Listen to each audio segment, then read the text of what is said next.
Good morning, all. Good morning, sir. Our presentation this morning is based from our topic IES 19 Employees Benefit. My name is Josephine Lisa, and my colleague is Tercia Lukuenroka. And I will start off with our presentation this morning. The abstract. The study examines how the COVID-19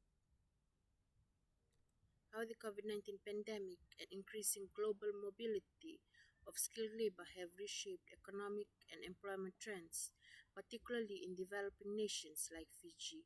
It focuses on the effectiveness and sustainability of Fiji's employee benefit and post-employment plans, especially under IAS 19 employees benefit. Our research it highlights the challenges employers face in maintaining employee satisfaction and financial stability in rising economic pressures.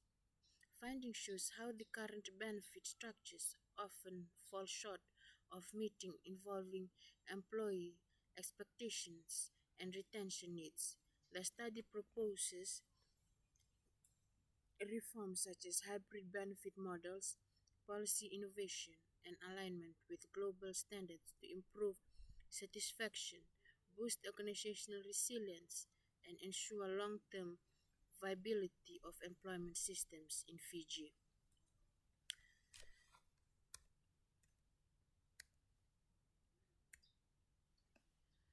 This study explores how recent global disruptions, particularly the COVID-19 pandemic, have reshaped labor markets with a focus on Fiji.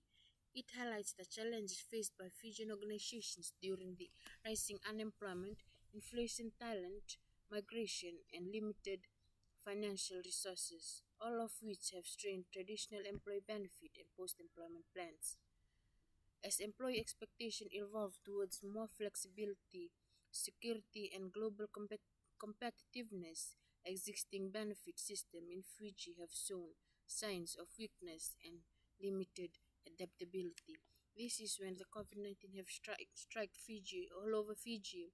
The organizations have faced challenges with the rising of unemployment and the inflation in the labor market, which causes some of our business have been closed for a period of time. The research emphasizes the importance of International Accounting Standard 19 IAS 19 in ensuring transparency, accountability in employee benefit commitments, but notes that its implementation in Fiji remains underexplored. The study aims to assess how effectively current practices align with international standards and employee needs, and it identifies potential reforms and alternative models to enhance organizational resilience, employee well-being, and long-term sustainability in the Fiji's labor market. Literature review. This literature review it focuses on the importance of employees' benefit and post-employment plans in the light of recent global and local labor market changes with a focus on Fiji. Firstly, the global shift in the employment expectation. This is when COVID-19 has triggered, the pandemic has triggered all over Fiji, and skilled labor workers, they have faced a lot of challenges with their wages, with the wage rate, and the inflation in the current labor market. Secondly is IAS 19 rules. IAS 19 offers a framework for transparent accounting of employee benefits. However, its application in Fiji is inconsistent, particularly in the public sector due to limited awareness, weak regulatory enforcement, and capacity challenges, posing risks to the long-term stability of benefit schemes. Thirdly, current benefit landscape in Fiji. Fiji's benefit system is primarily governed by the laws of National Provident Fund Act and the Employment Relation Act. While FNPF is the cornerstone of retirement saving, concerns remain about its adequacy and flexibility. Many Small and medium enterprises struggle to offer robust benefit packages due to financial constraints.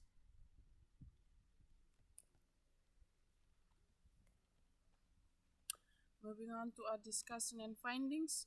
This study explores how social and economic shifts over the past 5 years, particularly due to the COVID-19 pandemic and global labor migration, have affected the structure and effectiveness of Fiji's employee benefit and post employment plans. Economic pressures post COVID 19. The pandemic severely strained employee resources, especially in tourism, hospitality, and retail. Around 74% of employees reduced benefits such as healthcare, paid leave, and pension contribution during 2020 to 2021. While larger firms restored benefits by 2022 to 2023, SMEs continued to struggle, exposing disparities in benefit access and weakening employee trust. Global talent drain, immigration of skilled professionals in sectors like education, IT, and healthcare surged after 2020. Fijian employees found it difficult to compete with international benefit packages, prompting some to introduce non monetary incentives, for example, mental health support and flexible work. However, these are mostly limited to urban, formal sector jobs. Assessment of current benefit plans. Compliance with IAS 19 remains inconsistent, while multinational and public sector firms show better adherence. SMEs often lack the expertise and oversight to meet standards. The Fiji National Provident Fund, the country's remain retirement plan, was weakened by emergency withdrawals during the pandemic, raising concerns about long-term retirement security. Changing employee expectations, workers increasingly value flexibility, work-life balance, and mental health support, especially younger employees. Current benefit schemes are viewed as outdated and lacking in areas like digital skills training and remote work infrastructure. Many employees also cited poor employer communication around benefits. Recommendation for reform: hybrid pension models, combine defined benefit and defined contribution schemes. Minimum national standards, establish baseline benefits across all industry, for example, health and parental leave. Digital systems use technology to improve benefit transparency and access. Public-private partnerships collaborate across sectors to design inclusive and sustainable benefits. Retention incentives offer tax or policy support for companies investing in employee welfare and training, especially in higher migration sectors. Uh, Moving on to our recommendation. The recommendation focuses on modernizing Fiji's employee benefit system to ensure long-term sustainability and competitiveness. First one, modernize the national retirement framework. Shift to a hybrid model combining defined benefit and defined contribution elements. Strengthen investment and governance practices and remote financial literacy to help employees manage retirement savings. Establish minimum national benefit standards, legislate mandatory benefits such as paid leave, parental leave, and health insurance, while extending protections to contract and informal sector workers. Improve IAS 19 compliance, provide training and technical support to local companies, enhance transparency through audits and regulatory oversight, and ensure accurate reporting of benefits liabilities. Support retention and upskilling, offer tax or regulatory incentives for companies investing in employee retention, wellness, and training. Foster public-private partnerships to develop industry-specific talent strategies. Last one, adopt digital solutions, develop centralized platforms and e-governance tools to manage benefits efficiently and improve access. Promote employee-centric HR practices and prioritize mental health support.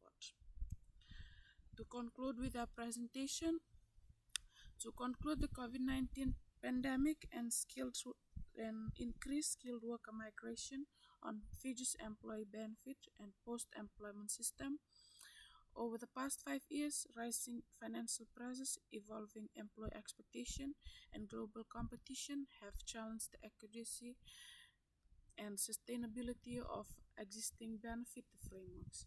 While public institutions and large companies have adapted to some extent, many small business continues to struggle while with offering competitive benefits. The inconsistency application of IAS 19 has further hindered accurate reporting of employee benefit applications. Additionally, the Fiji National Provident Fund has shown structural weaknesses, especially following early withdrawal allowances during the pandemic. In response, the study recommends key reforms aimed at strengthening organizational resilience, enhancing employee well-being, and ensuring the long-term sustainability of Fiji's benefit systems. This is our reference, and this is also the end of our presentation.